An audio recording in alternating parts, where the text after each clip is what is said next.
Technology, diversity, wine, the redwoods, and everything in between. Welcome to the Northern California Bay Area, and one show takes you inside the real estate that makes it all happen. This is By the Bay.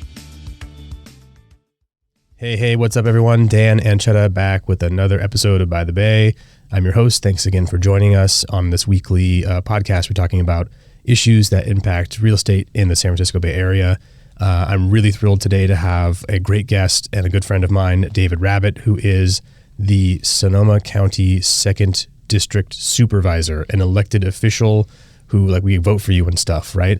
And David has an amazing perspective because his background as an architect and a family of developers. I really was excited to have him on the show today to talk about his perspective on what is happening with our housing situation in the North Bay. And we'll stop talking there and let David introduce himself. And thank you for being on the show. I'm really, really thrilled that you're here, and I'm really glad that you made the time to be here. So thank you. No, thank you very much, Dan. I really appreciate it, and thank you for inviting me. It's a great opportunity to talk. I think all the subjects that we do like to talk about, which is kind of the housing market and the infrastructure throughout, and the way that the quality of life issues here in the North Bay. I'm just entering my fourth term. Very grateful to be into my fourth term as Sonoma County Supervisor. Prior to that, I served 4 years here in Petaluma on the City Council, and also get to serve in other capacities throughout the region: Golden Gate Bridge Board, the Bay Area Association of Counties, and Metropolitan Transportation Committee, as well as SMART, the Sonoma Marin Area Rail Transit, as well as the Renewal Enterprise District, which is a JPA between the County of Sonoma and the City of Santa Rosa to encourage housing development, primarily in downtown Santa Rosa through a housing fund. So really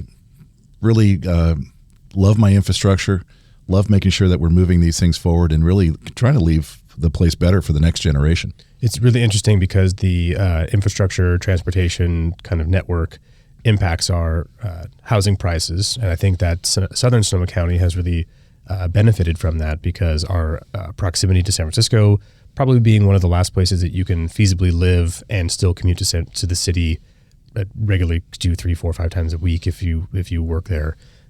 So I think all those things are really connected and important that we have a plan for what that looks like moving into the future. So really glad to hear that someone like you is sitting on those regional councils that are giving input to what our county needs as we're working with the adjacent counties that ring the Bay to push those projects forward. So the focus of this show is really about real estate, and I was really excited to have you here because of your background as an architect, and I think you have a unique perspective that no one else really can have, sitting in the seat of an elected official who is voting on things that makes it changes policies and the way that we're able to utilize land and our land policy and zoning and all these other things. But your background as an architect, you're still practicing and doing that. I think is very critical that your voice is heard in those conversations. So can you walk us through give us an overview of what's happening in housing in Sonoma County, how we're dealing with the state mandates that are coming down, and just kind of give us from your perspective, tell us what we need to know about what's happening in our county. Yeah, no, I appreciate that. And I think the important thing to go back and just recognize the fact is, the truth of the matter is that Sonoma County in total has been a slow growth community for many, many years. And we're one of the first counties, the only county in the Bay Area that I know of that has urban growth boundaries around every incorporated city, all 9. Right. So explain what that means. Urban growth boundaries are really voter approved initiatives to limit the growth of each individual city. So unlike down perhaps the peninsula towards San Jose, where you leave one jurisdiction or one city and roll into the next, say Redwood City, into whatever the next city would be down there. Right. Up here, you're really kind of leaving the city, enjoying some greenscape before you get to the next community. And we did that on purpose. And then we've also taxed ourselves a 1/4-cent sales tax for the Ag Preservation Open Space District that created green belts between the cities. But at the same time, what we've done is really emphasize city center growth by doing that, because we've limited the amount of land area available for housing. And then we need to make sure that the cities follow up on that city-centered growth. And sometimes we do a great job of that, and other times it's a challenge. Right. So when a developer goes in to build something, right, so it depends on where they're building. If they're outside of the city limits, that becomes county jurisdiction, and they would go through like the permit Sonoma department, which Tennis Wick is a friend in front of the show. He's been on. We're gonna have him back here in a couple weeks. And so, but if you're in Petaluma, Rohnert Park, Santa Rosa city limits, you go through their local city council and their process. So it's not, the county sets a policy and everyone has to follow it. It's every jurisdiction might have different rules and different processes and different ways that they do things. Right. So that adds a little bit of complexity. It does add complexity because it makes rules for people who are trying to do things, especially developers who may be in different jurisdictions. And I think most developers will tell you, and architects will tell you this as well, that there are certain jurisdictions that really try to find a path forward, and there's other jurisdictions that probably make it a little harder than it should be. And, it's up to the flavor of each jurisdiction. It has consequences, though. I mean, I've always said that, and I know for my own family, and we mostly do business in San Francisco, which you'd think for development would be a crazy place to do business. Right. But I think most developers want to know three things, really, before they start a project is, what can I get on that piece of property? How long will it take to get that? And what will it cost? Three very critical data points to know. And usually in San Francisco, if a property, and I'm talking about projects that are probably less than 30 dwelling units. So if a project is zoned accordingly, you pretty much know you're going to get that. So that answers that first question. If you have some history within the jurisdiction, it's probably going to take longer than you would like, but you kind of know it's going to take a year to get through the environmental review and maybe another 6 months to get through building. So, you can kind of wrap your hands around that.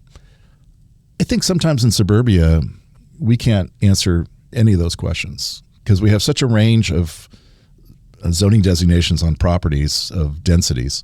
I'm going to buy this for 50 units. The range might be from 20 to 100. And I'm going to assume 50, but then you find out the city is going to approve 20. It totally changes the math. You've missed your pro forma, or it takes 6-7 years and your carrying costs are through the roof, and you're out of pocket those dollars. So I think those things are really important. So some of it is really kind of streamlining the touches on individual projects. Not to say that you shouldn't have review and shouldn't involve the community, but how many times do you do that? It's really interesting because I think that, we were talking before the show started, that everyone at the end of the day wants the same thing. Yeah. You have a duty and also the desire to have nice houses and all the full spectrum of size and luxury, and you have to have affordable housing and missing middle housing and middle class housing and luxury housing. It's in your best interest to have all of those available to your constituents that they can afford and enjoy, and that are safe and nice and whatever else. And that's what the public wants, and that's what everybody wants. That's what the developers want. Why is it that there seems to be this conflict between developer and government that they both kind of point at each other and say, this doesn't work really well? Yeah, it's difficult. And some of it is, it's really communication and really trying to do the proper outreach. And, change is difficult for a lot of folks. And even here, when I served on Petaluma, I always remember this one instance when someone came to the microphone on the podium and said, I can't believe how much Petaluma has changed. In the 2 years that I've lived here, and I paused because I know people who lived here who did not know an east side of Petaluma. It was where they went to hunt rabbits and things like that. It's just an interesting perspective. I think there are people who move here because it's a beautiful place. They want to keep it like it is now. Right. The truth of the matter is the Bay Area as a total, through Plan Bay Area, which we know over the next, by 2050, we're going to have 2 million more people, up to 2 million more people.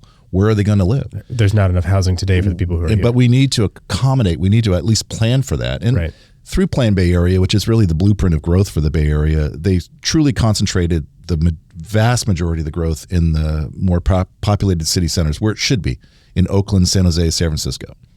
But it doesn't mean that the outlying areas aren't going to also pick up growth. And here in Sonoma County, and you had mentioned the state mandates, what they call the regional needs housing allotment, our number went up 650% from where it was in the last cycle. Thank you for making your goal. We appreciate you building all that housing, by the way. We did appeal that, and rightfully so, because again, in this, I don't have a problem with the overall number of housing units proposed for Sonoma County. I just think that many more should be going into the cities, not into the unincorporated area. And I think that we've done partly out of because we've had to, after the 17 fires originally is when we really started loosening up all the housing regulations we could, including being able to live on a property in your trailer, not have it connected to a sewer even at that point, because we didn't want to, we lost 7,000 structures and 5,000 and some odd residences, and people were really hurting. We didn't want to make things worse. So we really liberalized our housing policies. Right now in Sonoma County, we basically, in the urbanized areas, have done away with single-family zoning. Every single-family property can have up to 3 units if you include the ADU, the accessory dwelling unit, or the junior accessory dwelling unit. And we're open to making sure that we do more. Right. It's really great, and we've talked a lot about ADUs and how people are utilizing those to solve for multi-generational housing solutions and aging in place and creating income to make things more affordable, and all the programs that are being done between the Sonoma County and Napa County ADU Center. I think that it has to be part of housing policy moving forward, and anything that we can do to encourage grants and forgivable loans and all these other things that are being piloted and tested out in some places needs to happen as we look at how do we better utilize the existing footprint of housing that we have now and kind of maximize what's there, and not have people be able to say can't do that, can't have a unit above your garage, that sort of thing. Just makes sense to be able to utilize what we already have. Everyone has kids who are struggling to find a place to live once they get out of college or out of high school and are out in the working, or we're all aging, which is true in this county. Our population has actually declined for the 5th year in a row since the fires, and a lot of it is really because of the lack of the right type of housing. Like you said earlier. That's exactly it. We've been averaging about 75 ADUs a year in the unincorporated county. We also, I think we have the maximum or the most flexible ADU policy that we can in terms of the size of the ADU. 1,200 square feet was the maximum, and I'm fine with that, because what it happened was there were, especially in unincorporated properties that maybe old working farms, there was the old house from the 50s or 60s that was probably 1,200 square feet. Totally. That became the ADU to a new residence. And why would you dare have to tear down half the house to make sure that you're staying beneath this certain square footage? It made no sense. Makes no sense. I'm glad that policy was changed, and we can so we've been pretty liberal in that regard. But we have a challenge in front of us in terms of finding the right properties. In fact, this morning I was returning an email to some folks in Forestville who have some properties that are going to be upzoned in order to meet those new RENA numbers, and they did increase by 650%. It's significant. So we've got the ADUs that we could add to the mix. We've got 1,500 or so odd units that are kind of in a pipeline somewhere, planning, permitted and or proposed, but there's still a need for I think it's 54 properties in total throughout the county, and it's harder in the county because to have any kind of density, you have to have sewer and water. Right. It can't be well. It can't be well and septic. Right. Totally. And so there's only certain areas where there's sewer and water. It has to be kind of directly adjacent to existing municipality. A little more, whether it's Pengrove down our way, or again Grayton, Forestville, Glen Ellen, the Springs, Larkfield, even out the Russian River, certain areas that have both water and sewer capacity and hookups to be able to build those additional units and make it feasible, because that's the other piece that the state is really after, is that no longer can you just zone a property to meet your housing element mandate, you have to actually work to make sure that that property is going to be developed, essentially. Yeah. So, I mean, everything that you just said makes total sense to me, and I'm thinking of it as, you have to build these houses. You have to have a plan, right? Because what was the term that we're using? That if you don't meet the state's plan, then the builder remedy. The builder remedy. Yes. Yeah. So we'll talk about that in a second. But Sure. to finish the thought on, you have to have a plan to meet the state's required housing growth, because they know that we're going to have an increase in population overall, and they're charging each different like the county and each individual city within the county to build a certain number, to grow by a certain number of housing units, right? Right. And so in the cities, it's relatively easy to solve because you have that urban growth boundary. You look at the underutilized lots, you do some infill projects, you approve the projects that have been being worked on for X amount of years, you go from there. What's the city's or the county's plan to meet that? Because it doesn't seem as though it's that straightforward with that as a city might be, because you have rural properties that are being developed with larger estate type homes. You have, and then those areas that you just described that have access for higher density. How does the county strategically go about like identifying what lots or what underutilized land is available that meets the requirements that you can connect to some type of sewer and water system, so you can reach the density that you need, so that you can have the affordability that to meet the needs of that working class, middle class, missing middle home buyer? Yeah, it's definitely a planning exercise to really identify those. And again, like I said, it immediately gets limited in the county areas by looking at who has piped sewer and water. And you really can narrow down those areas and then look at the individual lots to make sure that, or parcels to make sure that they're appropriate. And the unique thing with this RHNA process is that you can name one property in one cycle, but you can't reuse that property in a future cycle because it's already been allocated for that plan. That wasn't the case before, where the same properties were put into the plan. Just don't build it and just name it the next time. And there's notorious, and I think part of that came about because there were, probably median strips that were put down in a plan as a potential development site, and it was never going to happen. And again, getting back to what I said earlier, there's certain jurisdictions that were developed in a certain way that just don't want to adhere to the housing element.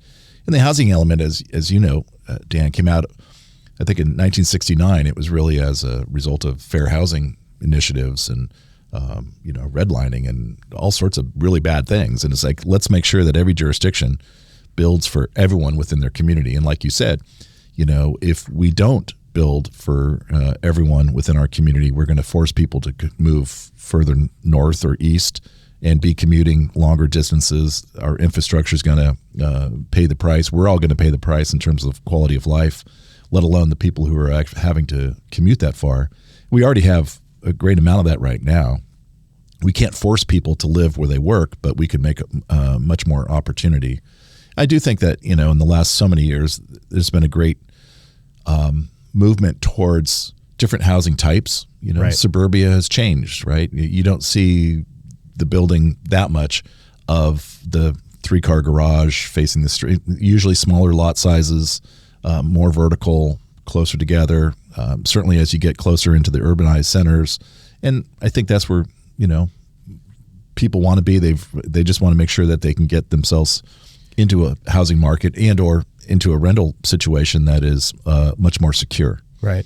Yeah, I think that we're seeing definitely a change in the way that we're living, and that's manifesting either in the new construction that we're building or how people are redeveloping or remodeling, existing structures. So, not to just kind of going back to the idea of meeting those requirements.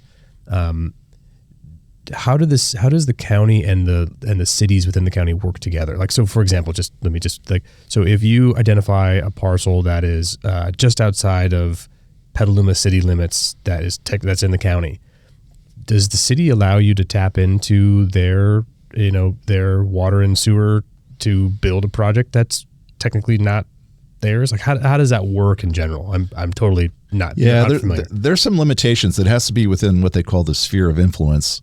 So there's kind of a in certain areas around certain incorporated towns, not on every side of it, but there could be an area that is kind of an in-between area, or an area that the city may grow in a future year, or that may be subject to the ability to get sewer and water. Certainly any kind of health situation, and we've had those in the past where there's, a well failed and you cannot get adequate water. There was a school situation like that, and of course, let's get them water as quickly as possible. There's a process to go through for that with LAFCO and other kind of jurisdiction. Sorry, what's LAFCO? LAFCO is a local agency formation commission. Commissions for commissions. It's a commission. It's the state had put that together back in the probably 70s and 80s when cities were growing like just crazily, and to really kind of limit. Here in Petaluma, our city grew. The history of Petaluma is that the city grew so fast that schools were doubled up, and we couldn't keep up with the demands. And so LAFCO really takes a look at the bigger, broader picture to make sure that the services can keep up with the population that's proposed. So interesting. Okay, it totally makes sense in that regard, and want to make sure that we have the right growth pieces going forward. But to answer your question, the first thing that we did with RENA was to go to our cities and say, we'll swap you.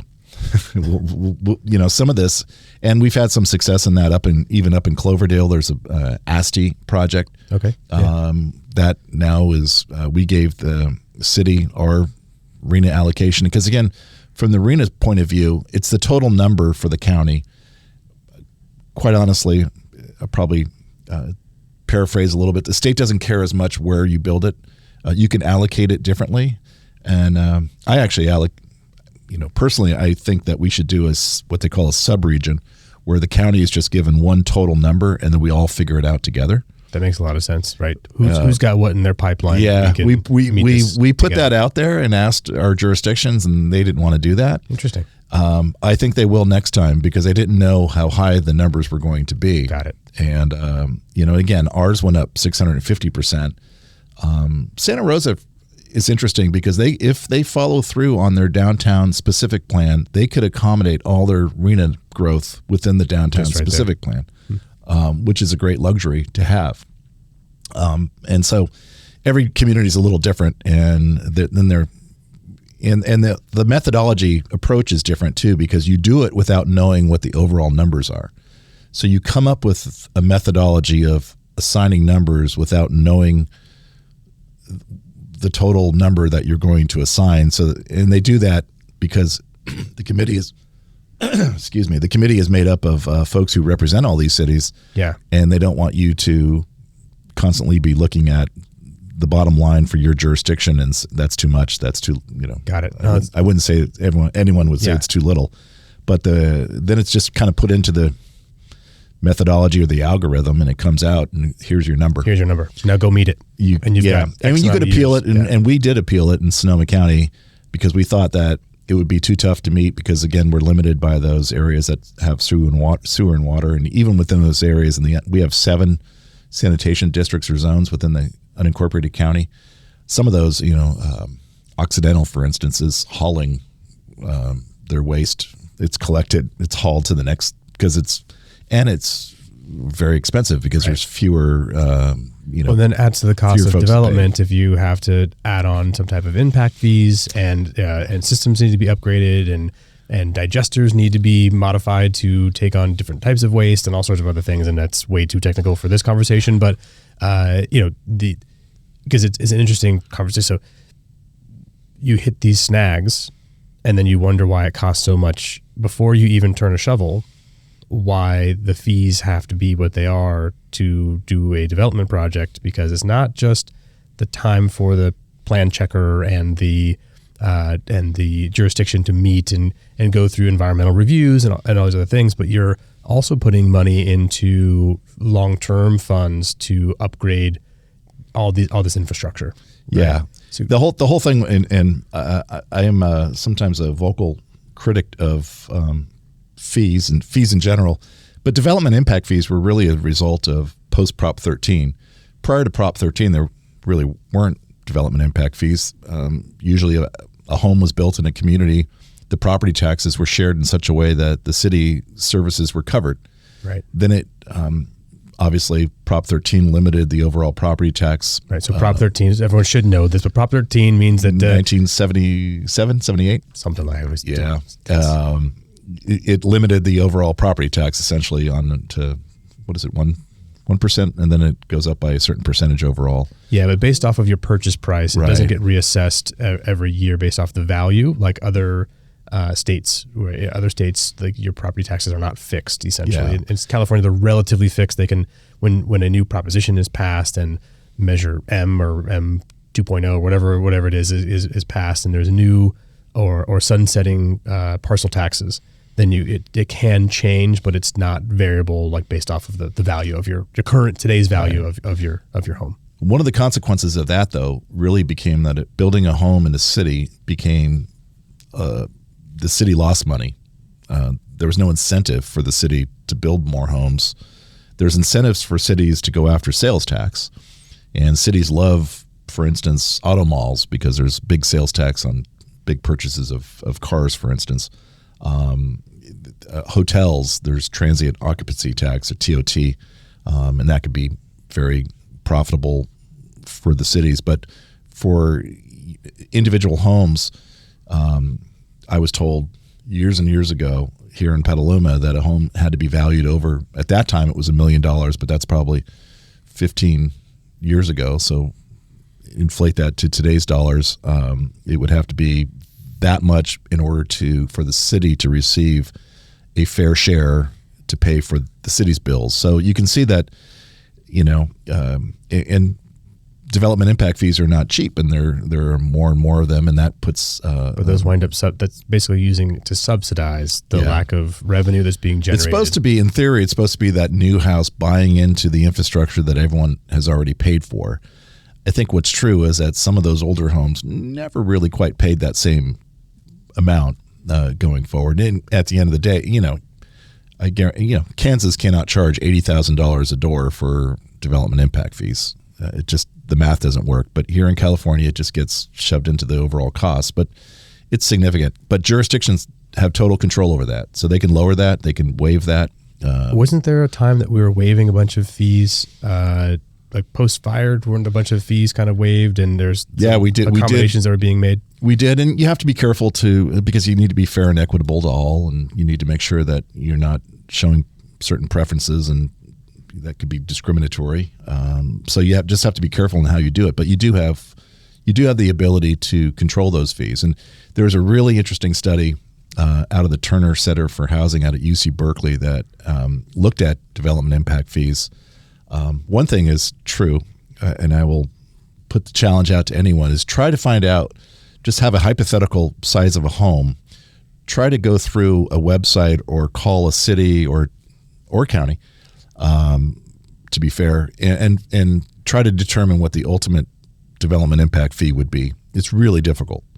It's just tough to get the total price. So it's not very transparent. That's one problem. But that Turner Center study, I think it looked at 10 different jurisdictions, and Sacramento was the lowest for development impact fees of about 20, and this is all fees, so it would be everything from parks, traffic, public facilities, and some cities have more than others. They throw some other ones in there. Stormwater, water connections, school fees are also a separate thing on a square footage basis. But Sacramento was the lowest, and it cost about $20,000 a door. And for some reason, the highest that they studied was Fremont at the time, and it was $227,000. So that's before you buy the land. Yeah. It's a little different on when you pay, because one could argue that the traffic impact doesn't occur until it's occupied. Right. So sometimes it's for the final occupancy but most of them come when jurisdictions don't really have any leverage once they give you the permit. So most of them come up front. If the house is built. Yeah. But why does Fremont have such a high development impact fee? Well, because they can. They can. And it also is quite honestly, I think, not to be too Machiavellian, it's a way to control what is going to be built within your community. Right. Because if the baseline is $270,000, whatever that number was, what does the minimum home value need to be then in our community? Exactly. And I think that, that goes back to what you were saying earlier about making sure that workforce housing could be provided. Yeah. And keeping people within the county. And, I think that I've always loved Sonoma County, still love Sonoma County for the fact that we're diverse and we have a big population base that from, really very low income all the way up to those that are doing more than better. Yeah, for sure. And to provide that type of housing, but to keep it all within the county, I think is really important because, hey, we have a lot of tourism.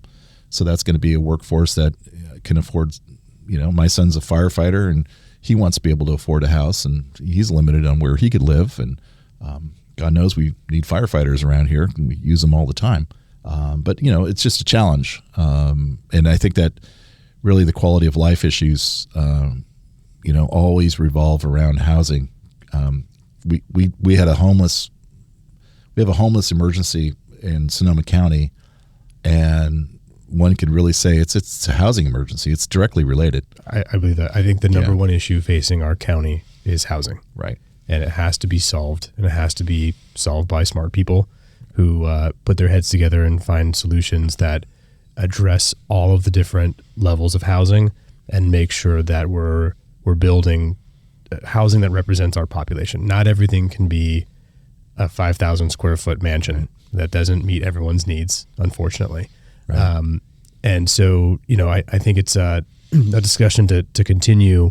I do want to, kind of defer to you and kind of understand what else is happening in the county in terms of housing policy, and what should we know about what's going on here. You have a bunch of notes, and I want to make sure that if there's something, anything that we should be knowing about what's going on in our county, that we could kind of kick that around. Sure. No, I appreciate that very much. I keep my note. It's the way I do my work, right? Come through my notes and make sure my facts and figures don't change 100%. And that they're there from the source. One of the things that we just did at the county, and we're actually in the process of implementing now, is we did what we call a review of our permit Sonoma. Not so much it's a management review, but it's not so much a management review of the director or anything like of that type. It's really, how do we do business? Why do we do it that way? Right. So Permit Sonoma is the entity that does all the planning approvals, building approvals, water, cell, grading, septic. So any kind of permit that you would get through for a housing project within the unincorporated area here in Sonoma County. And, I can tell you, maybe I'm getting old, but excuse me. When I was first licensed as an architect, I think there was one building code that was about this thick. Today, there are 3 building codes that are about this thick. So nothing ever gets easier. And, I'm not complaining there, but nothing ever gets easier. But it also adds to the overall expense and regulation and how we do business. And I think every now and again at every level of government, we need to kind of step back and kind of go to that 30,000 foot level. And why are we doing it this way? I mean, to say that we're doing it that way because that's the way we've always done it is never a good answer. Not a good answer. Never a good answer. So, especially with today's technology and what we can do we really need to have the same types of inspections that we've been having? And can we do something a little different? And I know for me, I brought up professional self-certification after the fires in 2017, meaning that I'm a licensed architect, and I could tell stories from doing work in San Francisco. So we would turn in a project, it would go through plan check, it would get approved, it would get built, the building inspectors would be called out for all the different phases of construction. And the last thing that had to happen was I would have to sign a piece of paper with my license, taking total liability for everything that happened within that building, how it was built, and that it was built to code. Just like, so then why did we bother to go through this process or have all the inspectors come out as they were coming out? So there are jurisdictions that have professional self-certification now, and New York City was one of the first. Chicago does some, Seattle does some, not all types of projects, but certain ones. So one of the things that came out of our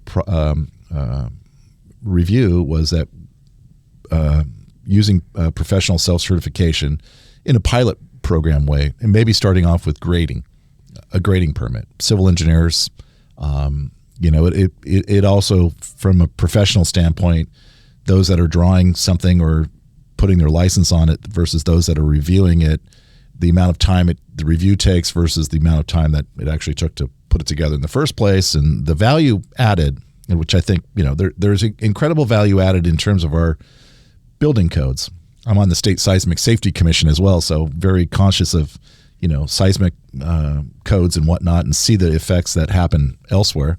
God bless Turkey and Syria and all the different places that have had horrible earthquakes. Yeah, unbelievable. We have great codes here, and not to say that we won't going forward, but how do we do business? Why do we do business this way? Can we do it better? Can we streamline that?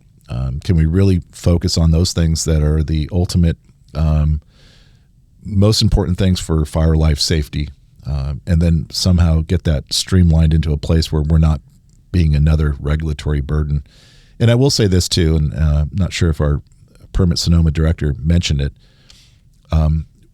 At the county or at any jurisdiction, we are required, because we're an arm of the state, so we also have to carry out the enforcement of the state's regulations. So the water board, for instance, or the air board for certain things, and it adds to the complexity and it makes it somewhat more difficult. We're going through right now an OTS, they call it, the on-site wastewater treatment system. So septic systems, changing that law, and the water board wants you to go far to one end, and there's a sweet spot always in the middle that makes sense. Yeah. That really encourages people to get that permit, to do the right thing, to fix a failing system. But if you make it such that you make it so onerous for someone to come in and fix a failing system, that system will fail that much longer because they can't afford it. They can't go through that.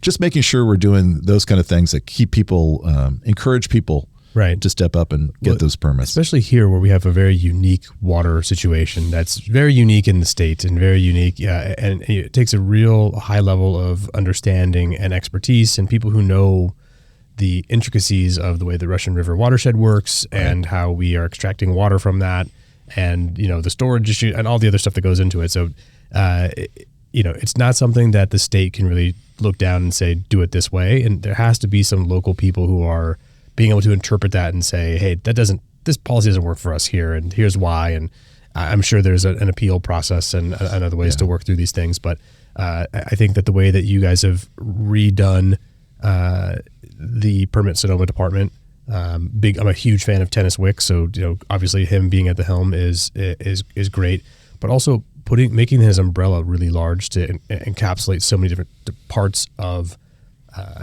the process that impact how permits are issued makes a lot of sense, so that you're not having to go from one building to another to get the same thing looked at, that it all happens under one roof, and it can be you can call a meeting together of people to say, let's look at this and figure out how to make this work. I think that's encouraging, as a really encouraging step from a real estate perspective, to say, if there's motivation to make something happen within the county, you go to one place and you can, have people who are there to tell you at least what you need to do, give you some predictability as what the process looks like to get your project done. Right. Yeah, totally agree. And I think the other thing is from the planning perspective too, it's the same thing as looking at, right now we require, because we have an out-of-date general plan that is being updated, out-of-date zoning ordinance that is there afterward will be updated.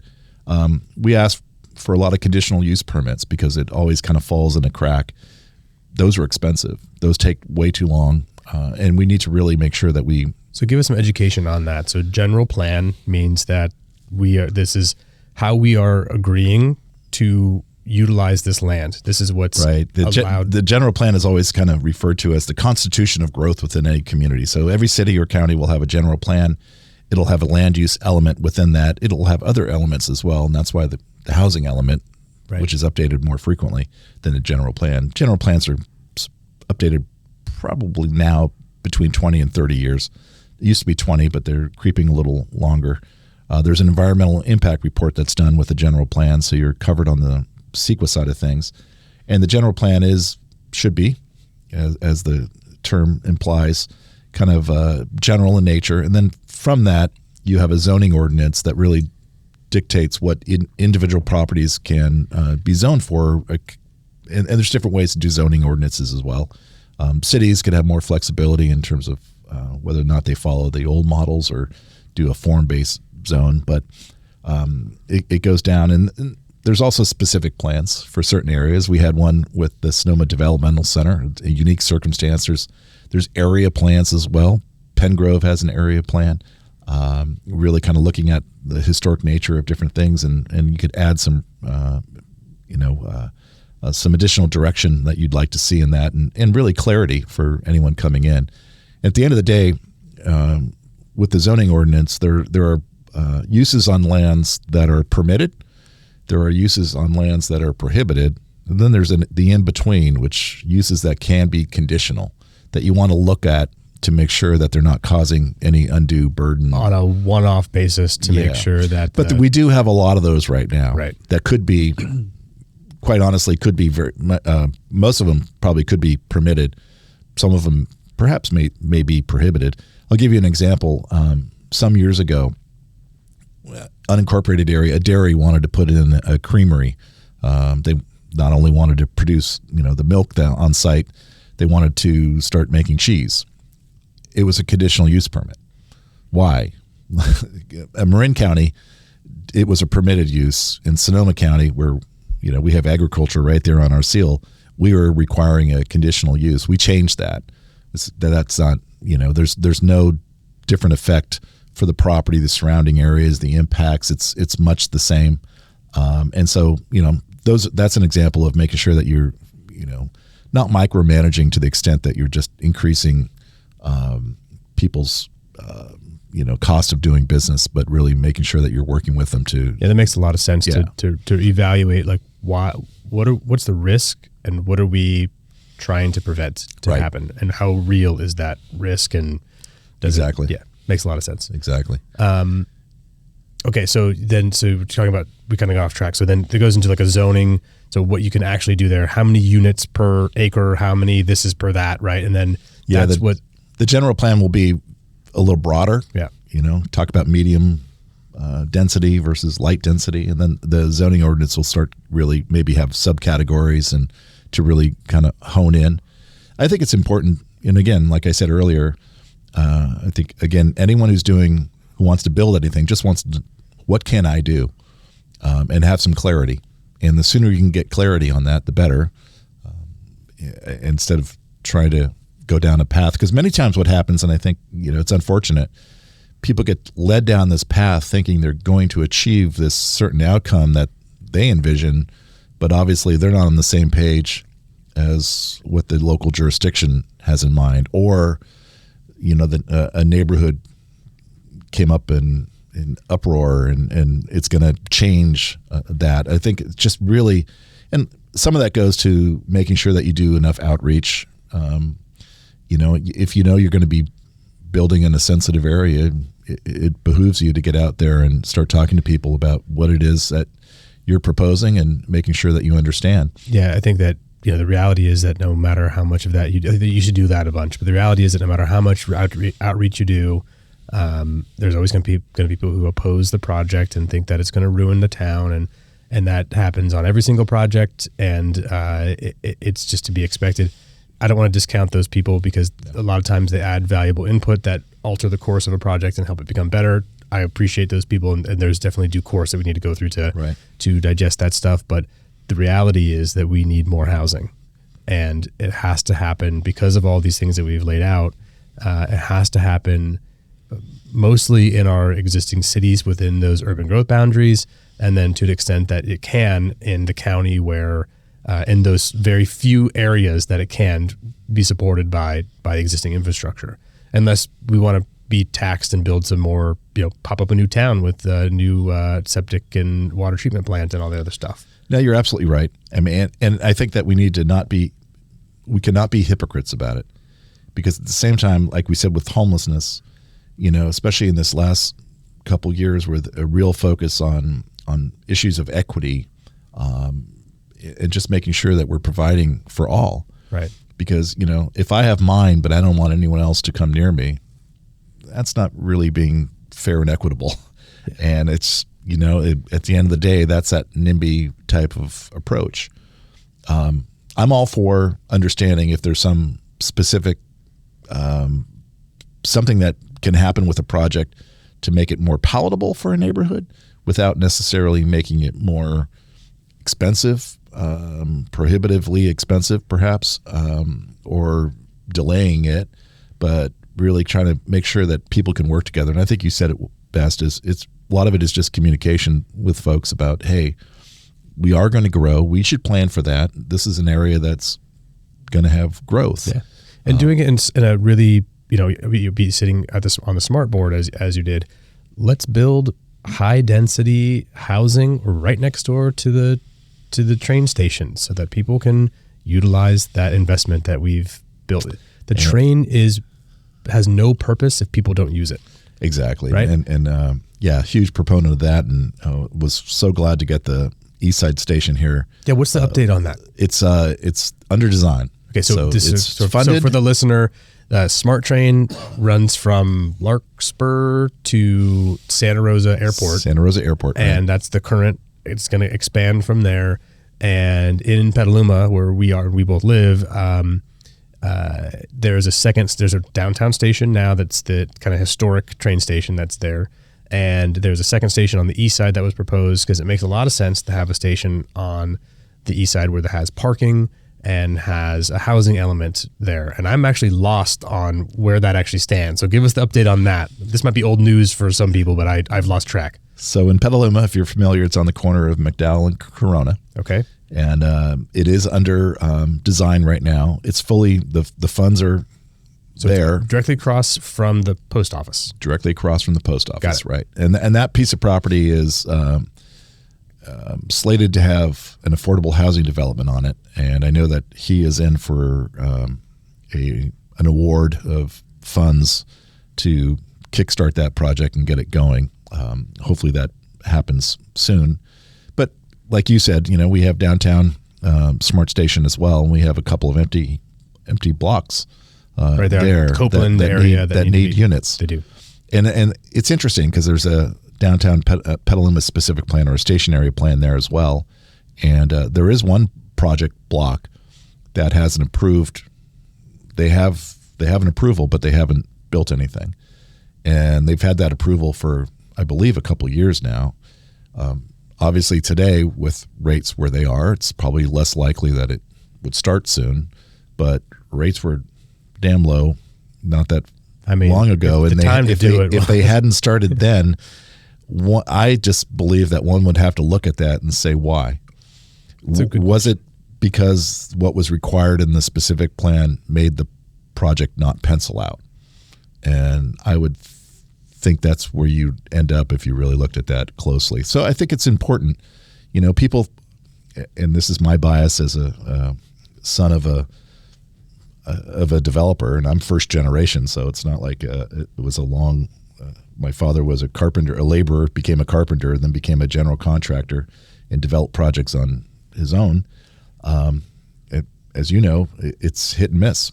I've seen a lot of developers go belly up when the rates go in the wrong direction or the market softens. 100%. And no better example than 2008, 2010. Exactly. When they had all this inventory and prices just disappeared. I still remember, I think, it was when Jimmy Carter was president that my dad built one of his largest buildings and he thought he was going to retire.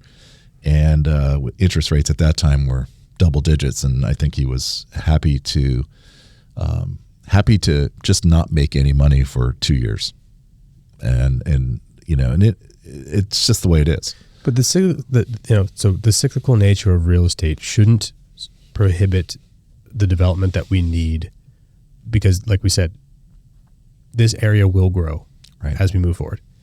And so I understand that there's cycles that happen, but it seems to me that there needs to be a way for the right type of housing to be developed. And I want to ask you a specific question, and we'll kind of wrap up here. But has the county ever done or considered like a private-public partnership around housing? And if so, tell me about that. Yeah, it's a great question. We are. I think I mentioned it, but I'm on the. I'm actually chair right now of the Renewal Enterprise District, which is a. Quick question before you answer the question. Sure. How many pages is your resume with all these councils and committees and subgroups that you're on? Is it like 15 pages? Is there a binder you carry around? Yeah, sometimes it feels that way. Okay, go ahead. No, the Renewal Enterprise District, or RED as we call it, it's a JPA between the city of Santa Rosa and the county of Sonoma. Right. And after the fires and recognizing the need for additional housing within the county and kind of that shortage that we've been talking about, the county and the city got together and put $10 million each, and it quite honestly came out of the PG&E settlement dollars that came out of the fires. Yeah. Let's put $10 million each into a housing fund. We have a excellent executive director. She's leveraged that $20 million. I think we have 600 and some odd units that we feel we've done the gap financing for that have gotten them over the hump. Some of them are already under construction in Santa Rosa, and some are hopefully will be shortly. Roseland areas and some other areas like that, and we want to expand that throughout the county. And I think Roanoke Park might be is very interested. Hopefully, I think with the new RENA numbers that everyone has to bring forward, it'll be more attractive for other jurisdictions as well, because within that, there's some essential function bond capacity. There's enterprise infrastructure financing districts, which is kind of a take on the new kind of redevelopment that could take place. So there's opportunities there, and it's a quasi public private partnership. Sometimes there's P4s as well as P3s, and this would be along those lines where it would be a place where you can go and get a project over the hump and work on with the jurisdictions about how it is that we can get this project going together, much like what happens now, and to some degree, at least on the affordable housing side. We just need to expand that on project or market rate housing as well, or market rate housing that has a component, maybe 10 or 15% on the affordable side, because all of that housing is important. I think all levels of housing, like you said earlier, make for a dynamic and vital community that it is just really so much that's needed here. Yeah, it's really. I'd be really curious to see if there's other places that are doing like, hey, the county owns this land. Let's find a developer that we can partner with to develop this into something that meets the needs of our community. And it just because it's the county's involved, we can streamline the whole thing because heck, we own the land and we're gonna, we have an incentive here to make that happen. I don't know. I'm just, it just seems to me that, I guess the whole premise of this, I guess, is that we all want the same thing. Right. And I think that's we got to start there, is that we got to get over this idea of developers are bad and the county never wants to do anything. And if we can just get those ideas out of our head and just come to the table with developers are essential, people that need to have the expertise and know how to do that are essential to our communities. How do we pick the right ones to come in and make sure that we support them? And then, the county government has the duty to make sure we go through in the proper channels and hoops and make sure that these are safe places, that they meet the environmental reviews, Sure. that the traffic is looked at, that the impacts are looked at. But does that need to take 5 years? Probably not, right? So how do we all give a little bit and figure out how to streamline the process, to reduce the holding cost that the developers have, to make housing more affordable? Because if we can do that, then it impacts the actual people who live here. Then a starting home is not $900,000; it's $500,000. Yeah, right. And it makes a lot of sense. I mean, we all want that. So how do we make that happen? I guess that's the big question. Yeah. And I think one thing we could do tomorrow is really, we mentioned it earlier, is how long it takes to get a project approved. And it doesn't mean that you bypass public involvement. It just means that you pick up the pace, or look at how many times you're touching that project, how many times you bring it back. Some weeks back, there was a side-by-side articles in our local newspaper that talked about one project here where a developer was given direction. They came back with the 3 things that they were asked to do, and then there was another list of It's kind of like the how many bites at the apple, right? Kind of approach. It's not moving the goalpost, right? Yeah, I'm not saying that you shouldn't have shouldn't express your opinion about what you want them to do. I think that you should do it in a collaborative and cooperative way instead of an adversarial way, which is typically what happens. And to achieve the same outcome, like you keep talking about, because I think at the end of the day, that's true. Now, there probably are some people who wish that nothing would get built, and I think that would be horrible for our city, for our county going forward. So we're not looking to pave over paradise for sure. Right. We're just looking to make sure that we can accommodate and be smart about the growth that we have going forward. Growth is inevitable. Right. Growth is inevitable. And I think that the housing stock, just reinvigorating the housing stock is an important thing to do. And maybe I'm biased from where I sit, but I think it's just like any piece of infrastructure. Everything deteriorates over time, and this place looks vastly different from 20 or 30 or 40 years ago, and it will look vastly different 20 years forward. It doesn't mean that we lose the qualities that we love of Sonoma County, especially this county that has, again, the urban growth boundaries. Let's build those sites within the city.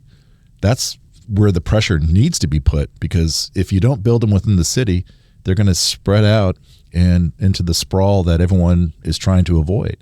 And I think, again, the state's going to keep pushing the way they are because there's lack of cooperation. Touch on the build. Touch on the builder. We hinted at that earlier. We can end it there. I want to hear this. This is fascinating. If you haven't heard about this, I think this is an incredibly useful tool, honestly. And I think that Governor Newsom, I'm not sure if it's his idea or someone in his thing, but it's a really great solution to actually make some of these jurisdictions who are managing by doing nothing to force their hand to come up with solutions for the housing problem that we have. Yeah. So like we said earlier, every 8 years, every jurisdiction, every city, every county is required to turn in a new housing element with the RENA numbers that get allocated through the state down to the local council of governments, in our case, ABAG, and then out to the communities. So you have this number you're supposed to reach. The first thing you do is what we're doing right now is updating your housing element. That also includes an environmental impact report. So it's a block of work. It's not cheap, and it does take some time. Then you turn that into the state housing community development for approval. I can tell you right now, and those were all due for Northern California, January 31st, I believe. Very few jurisdictions have an approved housing element as we sit. If you don't have an approved housing element, builders are allowed what they call the builder's remedy, which is basically on a piece of property that's zoned a certain way, you can go ahead and build that without having any discretionary review. So the cities kind of give up their local control because they've not done their due diligence to get their housing So if you don't come up with a plan, we revert back to what the housing policy zoning rules say. Yeah, there's not that many that have taken it up yet because I think they're afraid to see whatever the consequences may be with jurisdiction. But it is kind of an anvil over every jurisdiction, not just cities, counties as well, head to make sure that you're moving this forward, that you're taking it seriously. And again, there's more, like I mentioned earlier, there is more teeth in the housing in the RENA cycle, this cycle 6 that we're in. There's more teeth in the ordinance than there was in the past. You can't just keep saying that same property is good for 50 units and nothing happens. Now you need to actually move forward on that. And it's really about trying to get the housing, again, from the state's perspective, the housing that we all need, and actually get it built, not just on paper, but in reality. Yeah, for sure. Well, David, I really appreciate you coming on, and I don't think that we even scratched the surface of things. And I think, like I said earlier, that housing is the number one issue that faces our county. And I'm really grateful for you that you came on the show, and also that you are advocating for solutions, and that I'm glad that you represent where I live, and I'm really grateful that you are taking the lead on these things. And I would love to have you back again. We can dig into some other conversations, and I really appreciate you coming on By the Bay, and we'll talk to you sometime soon. I would love that, and I appreciate that very much. And appreciate the opportunity, Dan. Yeah, right on. Thanks for being here. Thanks. Stay up to date with Bay Area real estate. Hit subscribe now if you haven't already. Did you enjoy this episode? We love reviews in the Apple Podcasts app. We'll read yours on the show. This is By the Bay.